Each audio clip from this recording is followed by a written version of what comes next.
So, ay may nag-comment.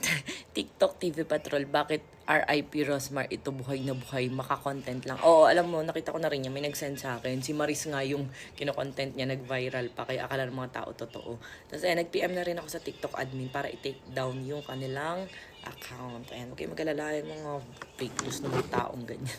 So, ayan, gamitin nyo na ito, 99 skincare lotion natin. Super ganda, 99 pesos lang, 10 times instant whitening na yan, guys.